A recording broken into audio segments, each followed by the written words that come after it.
The desert is mirror of the soul. Imagine standing in a vast desert where every direction leads to uncertainty and the scorching heat strips everything to its core. Have you ever felt lost, like life has taken away all familiar markers? The wilderness is more than sand and rock. It's a mirror to our soul, reflecting our vulnerabilities and deepest questions. Who am I? Where is my life going? For 40 years, the children of Israel wandered, facing their fragility and dependence on something greater. They left behind Egypt's oppressive security for Canaan's promise, learning that freedom isn't the absence of hardship, but the presence of sustaining grace. The wilderness stripped them bare, but in that barrenness, they discovered the quiet, persistent whisper of the divine. This isn't just a story of ancient wanderings.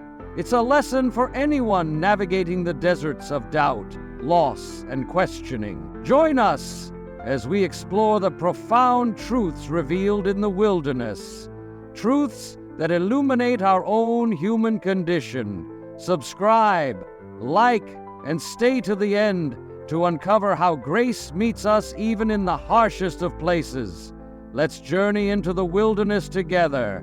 The wilderness, not merely a geographical expanse of sand and rock, but a profound and often terrifying landscape of the soul, a crucible where illusions are burned away and the raw, unvarnished truth of our humanity is laid bare. For 40 long years, the children of Israel traversed this arid expanse, a journey that was less about physical distance and more about spiritual transformation.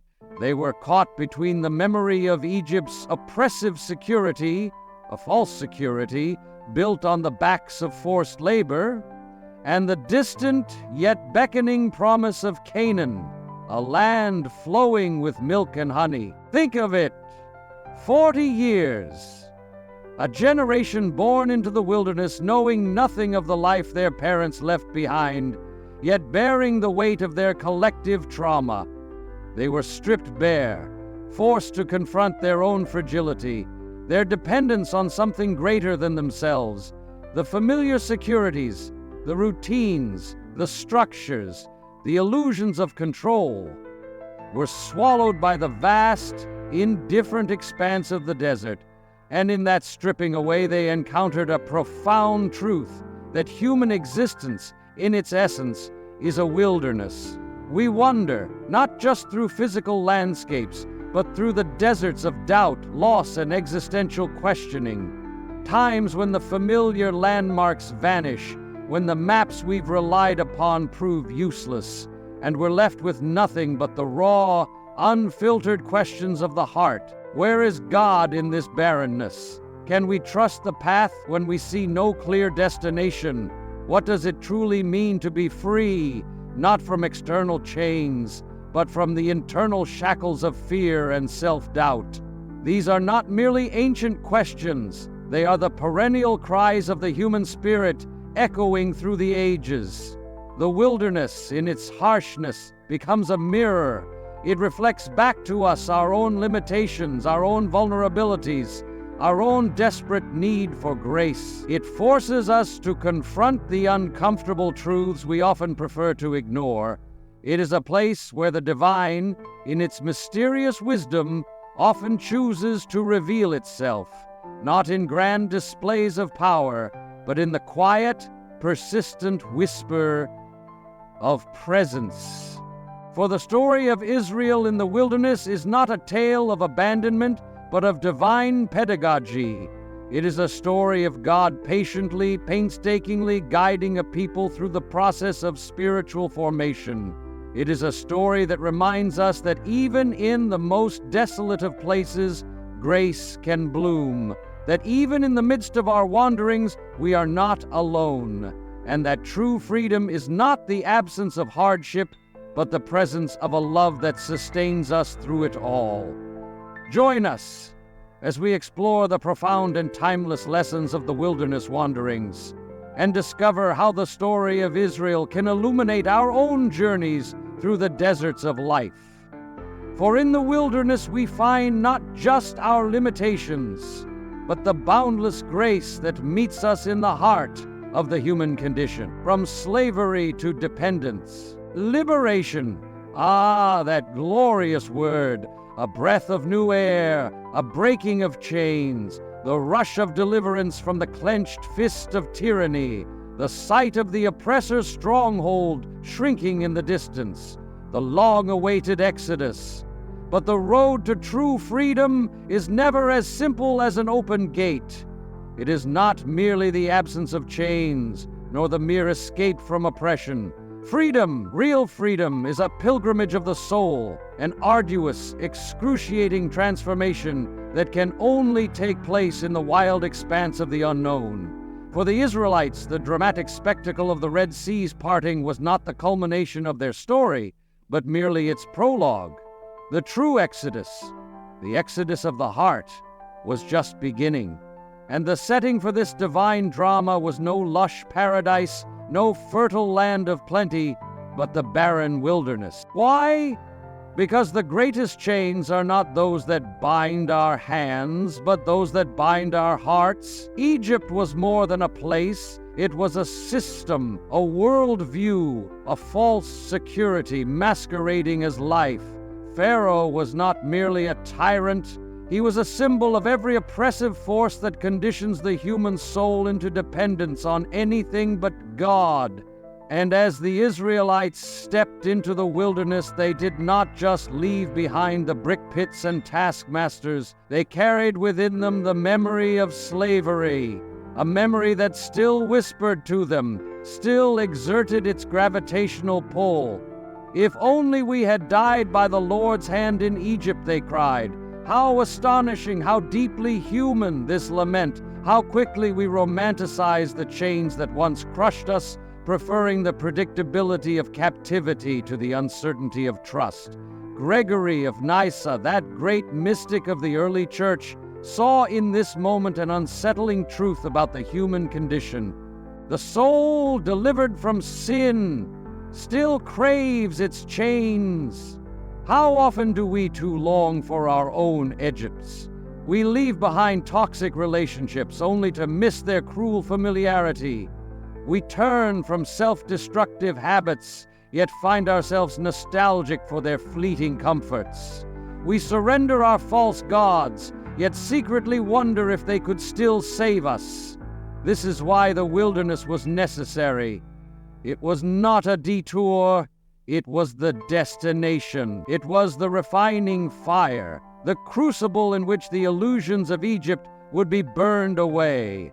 The wilderness is God's great classroom, the place where all false securities are stripped away. It is a landscape where illusions die and where the soul is exposed in all its raw dependency.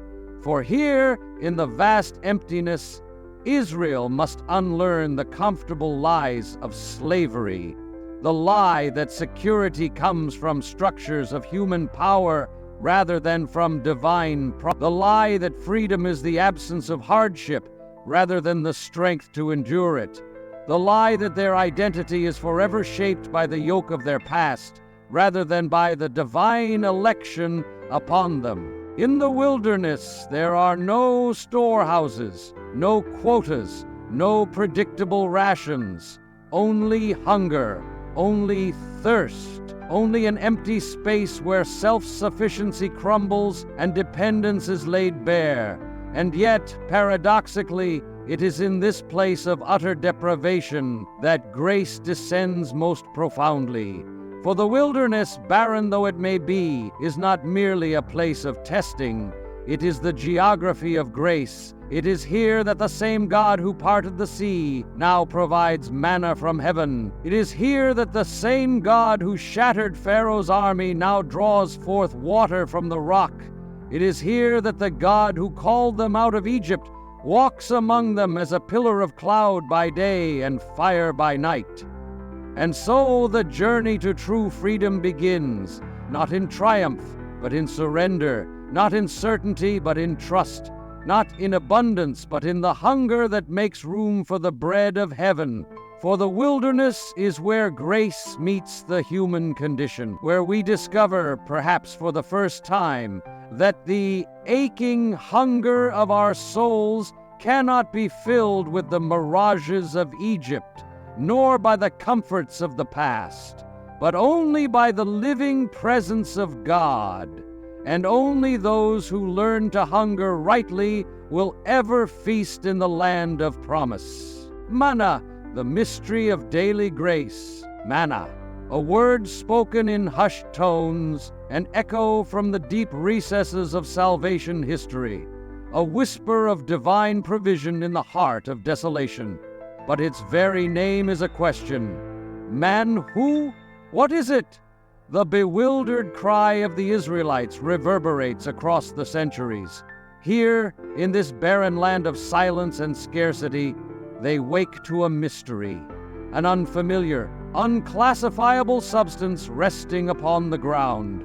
It is not the produce of toil, not the fruit of human hands. It simply appears, unexpected, undeserved, unexplained, and so they call it manna, a miracle clothed in the ordinary.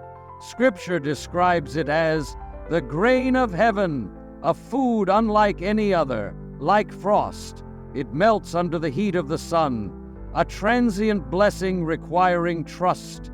It is sweet like honey, yet fragile, dissolving when hoarded, resisting every attempt to manipulate or control it. And what does God say? Take only what you need for the day, no more, no less. A command so simple yet so radical. This is not how the world operates. We live in an age of accumulation, a culture of excess. Wealth is measured in stockpiles, security and what can be stored away. But here in the wilderness, God unveils a different economy, not one built on control but on trust, not on self-sufficiency but on a daily, moment-by-moment reliance on Him. St. Augustine, that great doctor of grace, saw in this the foreshadowing of an even greater mystery. He wrote, "Like manna, Christ's flesh appears common but nourishes divinely." The Eucharist, so simple, so unassuming, yet the very substance of divine life. Manna was a training ground, a preparation of the heart for something far greater, a deeper hunger, a more lasting bread. But notice how the manna is given. Daily, not weekly, not annually, not in bulk. This is the rhythm of divine grace, a lesson in sufficiency. Gather what is needed for today. Trust that tomorrow it will come again. No hoarding, no stockpiling, just the quiet confidence that the one who provides today will not abandon tomorrow. Psychologist Erich Fromm once wrote, "Greed is a bottomless pit which exhausts the person in an endless effort to satisfy the need without ever reaching satisfaction." The world tells us to grasp, to store, to accumulate. But in the wilderness, God teaches a different way, the way of open hands, of radical dependence. And in that dependence, a transformation begins. The Israelites, once slaves to Pharaoh, had been freed from his whip, but not yet from their fears. They still carried Egypt in their hearts. Their grumbling reveals their deeper hunger, not just for food, but for certainty, for the familiar, for control. But in the wilderness, control is an illusion. All that remains is trust. And so, manna becomes a sacrament of faith, a daily invitation to surrender. This is the lesson of the desert. Grace is always enough, not in excess, not in advance, but precisely what is needed, precisely when it is needed. The great church fathers saw in manna a parable of the spiritual life. We long for assurance, for guarantees, for long-term plans, but God invites us into the present moment, into a relationship not built on certainty but on trust. The wilderness strips us of false securities, but it is there, in the place of need, that God reveals His abundance. This is why the psalmist later sings, "Man ate the bread of angels," Psalm 78:25. The manna was never just about physical sustenance. It was about trust. It was about learning to see beyond what is visible, to recognize the hidden hand of grace in the most unexpected places. And so, we too must ask ourselves, what is our manna? What small, daily graces sustain us, though we often overlook them? What undeserved provisions arrive each morning, if only we have the eyes to see them? Perhaps it is the kindness of a stranger, a word of encouragement at just the right time. Perhaps it is the presence of a loved one, a moment of peace in the chaos of life. Perhaps it is the quiet strength to face another day. God's provision is all around us, but like the Israelites, we often fail to recognize it. Like them, we ask, "What is it?" And God answers, "It is my grace. It is my love. It is enough." For in the wilderness, we discover the truth that changes everything. The real gift is not the manna. The real gift is the one who gives it. Massa and Meribah, crisis at the rock. Rephidim, the name lingers like a sigh in the heat, a place that should have meant rest, but now drips with bitterness. Here, thirst is not just physical. It is spiritual, emotional, existential. The people of Israel, wearied by their wanderings, feel the weight of absence. Is the Lord among us or not? Hayish Adonai b'kerbenu immaine. The question slices through the desert air, carrying the collective fear of generations. It is not simply the inquiry of a people in crisis. It is the cry of every soul that has ever felt forsaken. It is the echo of Adam's exile, of Job's lament, of Christ's agony on the cross. Eli, Eli, lama sabachthani. Their voices rise not in prayer, but in challenge. They quarrel with Moses, demand answers from God. Their fear turns to anger, and their anger to accusation. Had he brought them out of Egypt only to perish here? Moses, weary under the weight of leadership, turns to God, not to argue, but to intercede. His voice, though steady, carries its own unspoken plea. What shall I do with this people?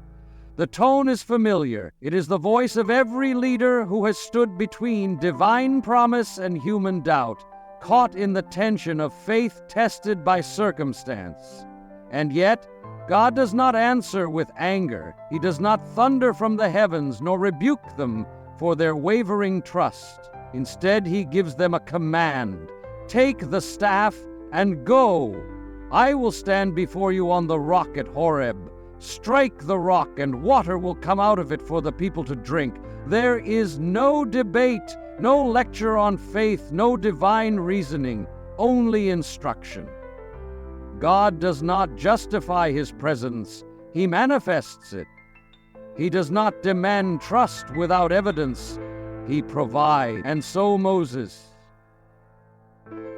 his steps slow but sure, raises his staff, the same staff that parted the sea, the same staff that had turned the Nile to blood, and strikes the rock.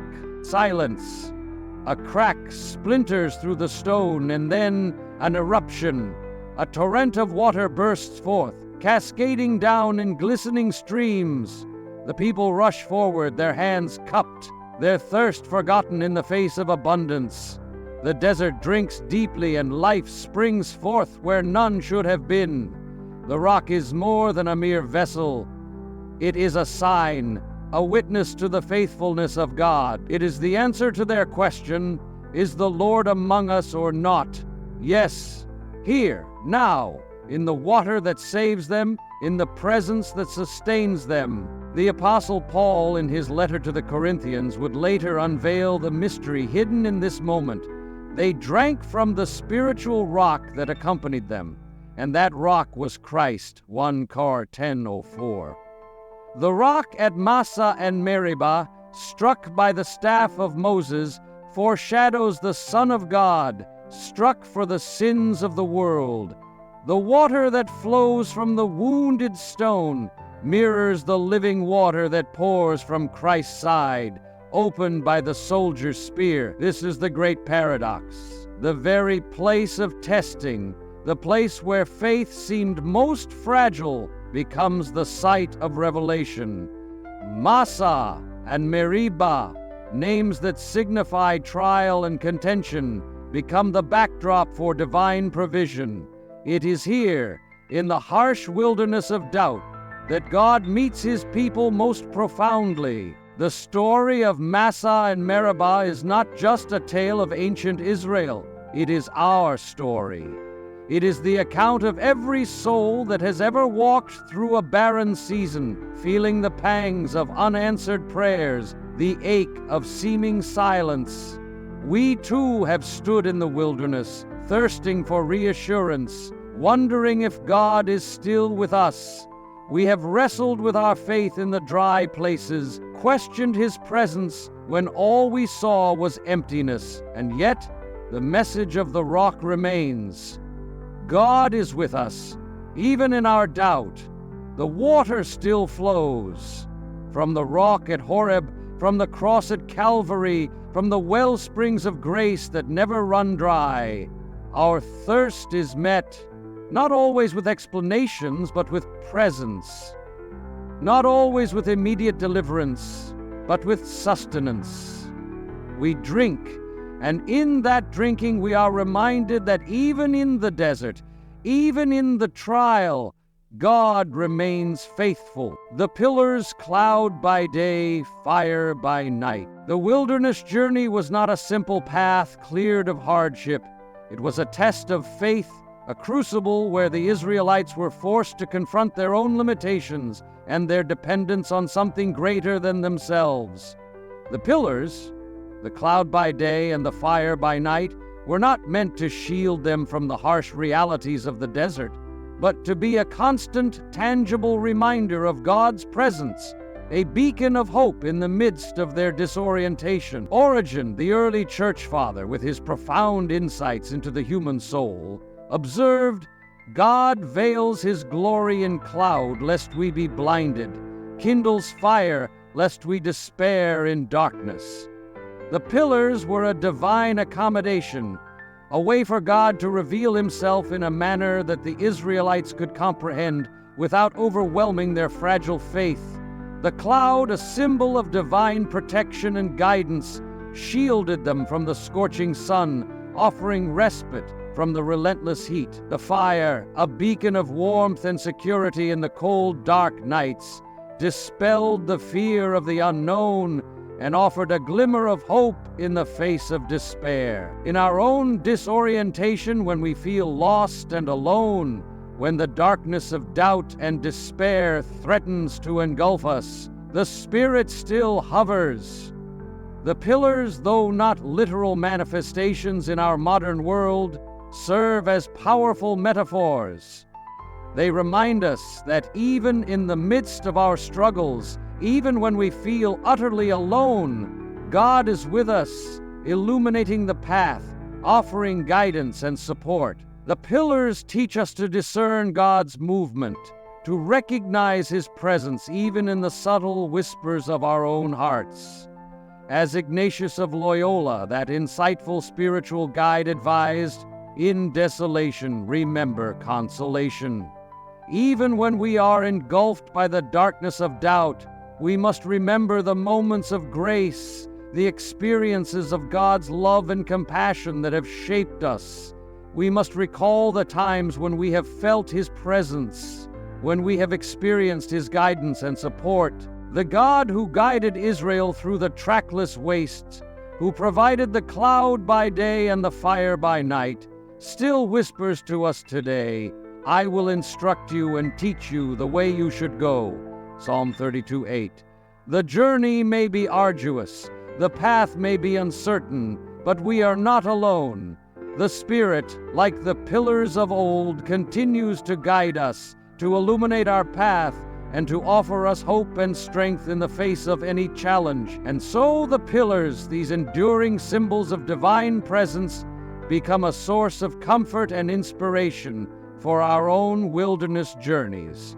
They remind us that even in the darkest of nights, even when we feel lost and alone, God is with us, guiding us towards the promised land, one step at a time. Anthony the Great and the terrors of solitude, the desert fathers and mothers, those early Christian ascetics, were not content with the comforts of city life. Driven by a deep yearning for God, they sought an encounter with the divine, stripped of illusion, a face-to-face encounter with the transcendent. They saw in the wilderness not just a geographical expanse, but a spiritual mirror reflecting back the depths of the human soul. Among these desert saints, St. Anthony stands as a towering figure, his life a testament to the transformative power of solitude. A young man of simple means, Anthony abandoned the familiar comforts of his family and possessions, venturing into the desolate Egyptian desert in search of God. A journey not of escape but of encounter, a journey into the depths of his own soul. His journey was not without its trials. The desert, in its stark beauty, revealed the hidden depths of his own soul, exposing the demons of doubt, despair, and temptation. In his darkest moments, when the weight of his solitude bore down upon him, Anthony cried out, "Where were you, Lord, when I suffered?" A cry that echoes the anguished lament of the Israelites in the wilderness, a question that has resonated through the ages. Where is God in the midst of our suffering? But Anthony's answer, born not from intellectual discourse, but from years of patient endurance, was a profound revelation. God was in the patience.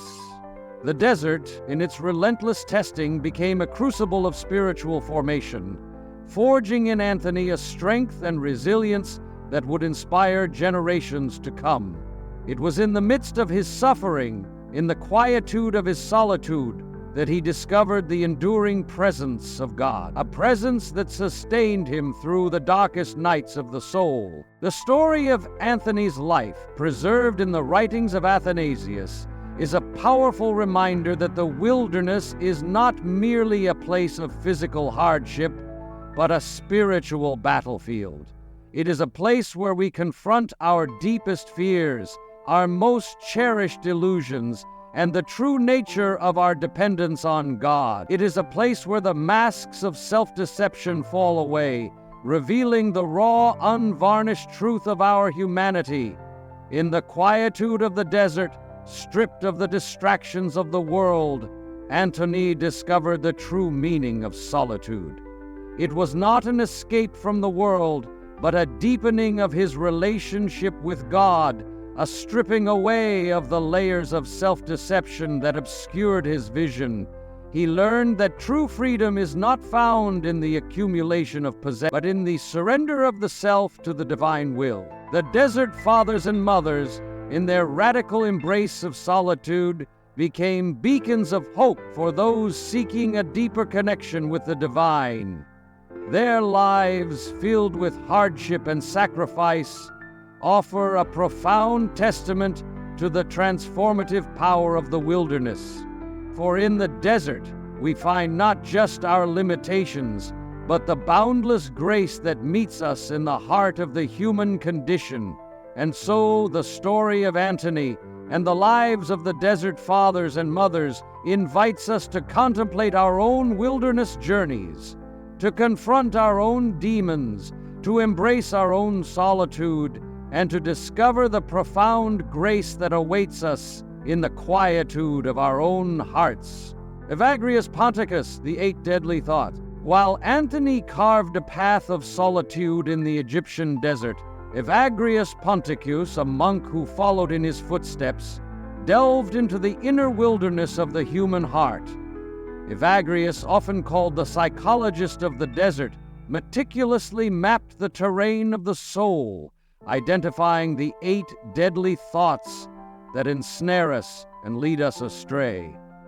These 8 thoughts, later codified as the 7 deadly sins, are not merely moral failings, but spiritual diseases that afflict the soul. Evagrius saw in these thoughts a reflection of our inner Egypt, the enslavement to our passions and desires that keeps us from true freedom. One of the most poignant of these thoughts is acedia, often translated as sloth, but more accurately described as spiritual weariness or despair. Evagrius poignantly observed, "Acedia makes the sun appear sluggish. It is a state of spiritual torpor, a loss of enthusiasm for the spiritual life, a feeling that God is distant and our efforts are futile." The desert, in its stark austerity, became a mirror reflecting these inner struggles. The monks, through fasting, prayer, and manual labor, sought to starve the ego, to silence the clamor of their desires, and to create space for the divine. They sought to replace the bread of Egypt, the fleeting pleasures of the world, with the manna of the Spirit, the nourishment that comes from communion with God. The wisdom of the Desert Fathers speaks to our own age of distraction and discontent. What they called acedia, we recognize in the modern epidemic of burnout, the constant pressure to achieve, the relentless pursuit of pleasure that leaves us feeling empty and unfulfilled. Their insights into the dangers of vainglory, the insatiable desire for recognition and admiration, find a chilling echo in our Instagram-obsessed culture, where self-promotion and the pursuit of likes have become the currency of our self-worth. The wilderness, in its stark simplicity, remains a powerful metaphor for the inner work of transformation. It is a place where we can strip away the illusions and distractions of the world, confront the shadows of our own souls, and rediscover the true meaning of freedom. The Desert Fathers, in their profound wisdom, remind us that the journey to true freedom is not about accumulating possessions or chasing fleeting pleasures, but about cultivating inner peace, nurturing our relationship with God, and living a life of purpose and meaning.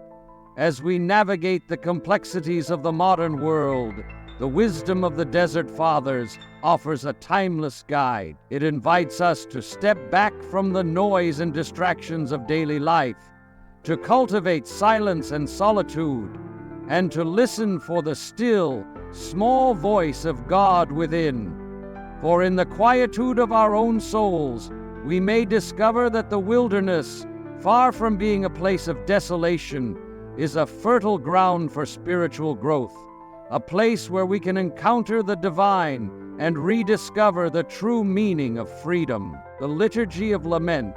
Like the Israelites wandering through the wilderness, we find ourselves facing a multitude of modern-day deserts. The pandemic, a global crisis that brought the world to its knees, laid bare our vulnerabilities and exposed the fragility of our interconnected world.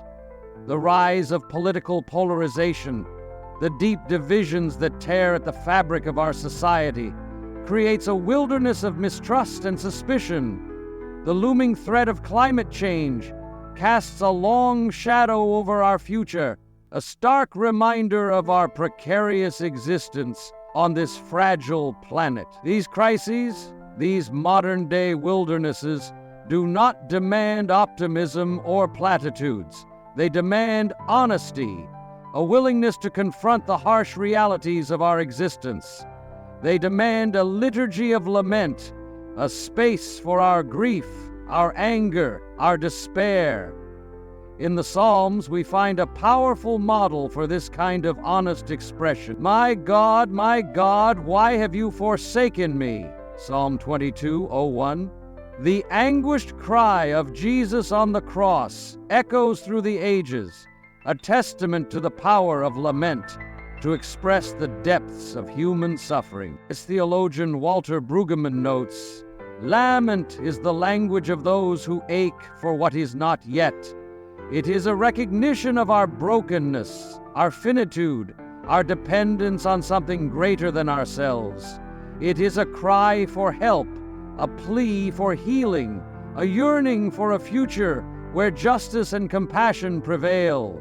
In the face of these modern-day wildernesses, we are called to embrace the power of lament, to acknowledge our pain, to name our fears, to express our anger at the injustices we witness, to recognize that our suffering is not meaningless, but a shared human experience, a connection to the suffering of Christ and to the suffering of all humanity. The wilderness, in its starkness, forces us to confront the fragility of our existence, the limitations of our control, and the desperate need for something beyond ourselves. It is in these moments of crisis, when our illusions are shattered, that we are most open to the grace of God. For it is in the depths of our despair, in the face of our own brokenness, that we truly begin to understand the depth of God's love and the power of His redemptive grace. The liturgy of lament, this ancient practice of pouring out our hearts to God, is not a sign of weakness, but a source of strength. It is a recognition of our humanity, a surrender to the divine, a plea for healing and restoration. And in the midst of our lament, we may discover a deeper connection to the suffering of Christ, a deeper understanding of the depths of God's love, and a renewed hope for a future where justice and compassion prevail. For even in the darkest of nights, even when we feel lost and alone, the wilderness can become a place of profound spiritual transformation, a place where we encounter the divine, not in grand displays of power, but in the quiet whispers of grace, in the shared burdens of humanity, and in the enduring hope of a future where healing and restoration are possible. Quail, craving, and consumerism. In the midst of their wilderness journey, the Israelites, weary of the daily manna, cried out for something different. They longed for the familiar tastes of Egypt, for the flesh pots and the abundance they had left behind. And God, in His mercy, granted their request, but the abundance that followed was not a blessing. Quail in unimaginable numbers descended upon the camp, a feast that quickly turned into a source of sickness and discontent. It came out their nostrils, the Scripture tells us, a graphic image of the consequences of unchecked desire. Augustine, that keen observer of the human heart, saw in this episode a profound spiritual lesson. He warned, "Disordered loves make us slaves again." The Israelites, in their craving for the familiar, had fallen prey to a new form of bondage, a slavery to their appetites, a dependence on the fleeting pleasures of the flesh. Our own age, with its relentless pursuit of consumerism, echoes this ancient story. We are bombarded with advertisements, seduced by promises of instant gratification, and driven by an insatiable desire for more. We crave the latest gadgets, the newest fashions, the next must-have experience, all in the vain hope that it will finally bring us happiness. But like the Israelites gorging on quail, we often find ourselves overwhelmed by our own abundance. The endless stream of consumer goods leaves us feeling empty and dissatisfied, our lives cluttered with possessions that fail to bring us lasting joy. The desert, in its stark simplicity, offers a powerful antidote to this consumerist frenzy. It reminds us that true fulfillment is not found in the accumulation of material possessions, but in the cultivation of inner peace, in the nourishment of our souls. The wilderness, in its stark simplicity, offers a powerful antidote to this consumerist frenzy. It reminds us that true fulfillment is not found in the accumulation of material possessions, but in the cultivation of inner peace, in the nourishment of our souls. The story of the quail serves as a potent reminder that our desires, if left unchecked, can enslave us, leading us down a path of discontent and spiritual emptiness. It is a call to cultivate a deeper sense of gratitude, to appreciate the abundance that we already have, and to seek fulfillment in the things that truly matter: love, relationships, and a deeper connection to the divine. As we navigate the complexities of our consumer-driven world, let us heed the wisdom of the wilderness. Let us cultivate a spirit of contentment, a willingness to resist the allure of instant gratification, and a deeper appreciation for the simple joys of life. For in the end, true fulfillment is not found in the accumulation of possessions, but in the cultivation of a life of purpose, a life lived in gratitude and communion with God. Moses' tabernacle. God pitches his tent at the foot of Mount Sinai amidst the thunder and lightning. God gave Moses a remarkable command: construct a tabernacle, a tent of meeting, a dwelling place for the divine presence in the midst of the wandering people. This was not a command to build a grand temple, a monument to human power and glory, but a simple temporary structure, a tent that would move with the people, mirroring their nomadic existence. This was a radical departure from the grand temples of Egypt and Mesopotamia. Instead of a permanent, imposing structure, God chose a dwelling that reflected the transience of human life, a reminder that our ultimate home is not of this world. This simple tent, with its portable altar and the Ark of the Covenant, became a symbol of God's intimate presence, a dwelling place for the divine in the midst of the human journey. John's Gospel would later echo this profound truth, declaring, "The Word became flesh and pitched his tent among us." John 1:14. The desert, once a place of exile and isolation, became the site of God's intimate presence, a place where the divine and the human could meet, a place where the transcendent entered into the realm of the everyday. This is a revolutionary theology, a radical reimagining of the divine-human relationship. God, the transcendent, chooses to dwell not in imposing structures of power, but in the midst of the vulnerable, the marginalized, the ones on the margins of society.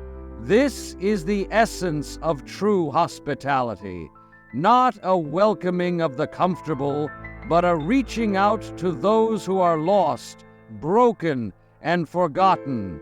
Pope Francis, in his prophetic vision for the Church, echoes this message. He insists the Church must be a field hospital, not a triumphalist institution.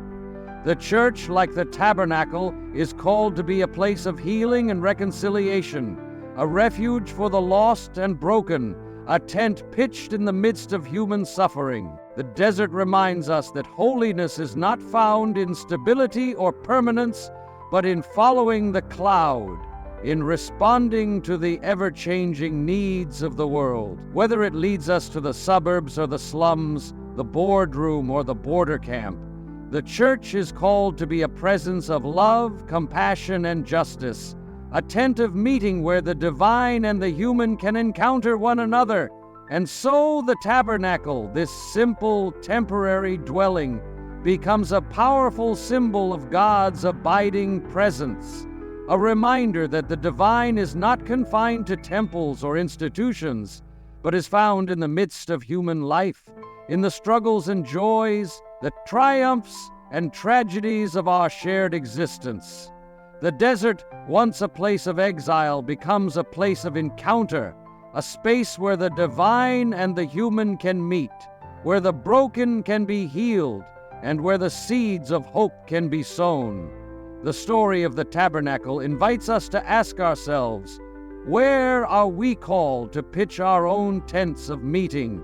Where are we called to be a presence of love and compassion in the world today? How can we, like the Israelites, become bearers of God's presence, bringing hope and healing to those who are lost and broken? The new Joshua, Christ in the desert. In the heart of this wilderness, where the Israelites once wandered, Jesus embarked on his own 40-day journey of testing and transformation.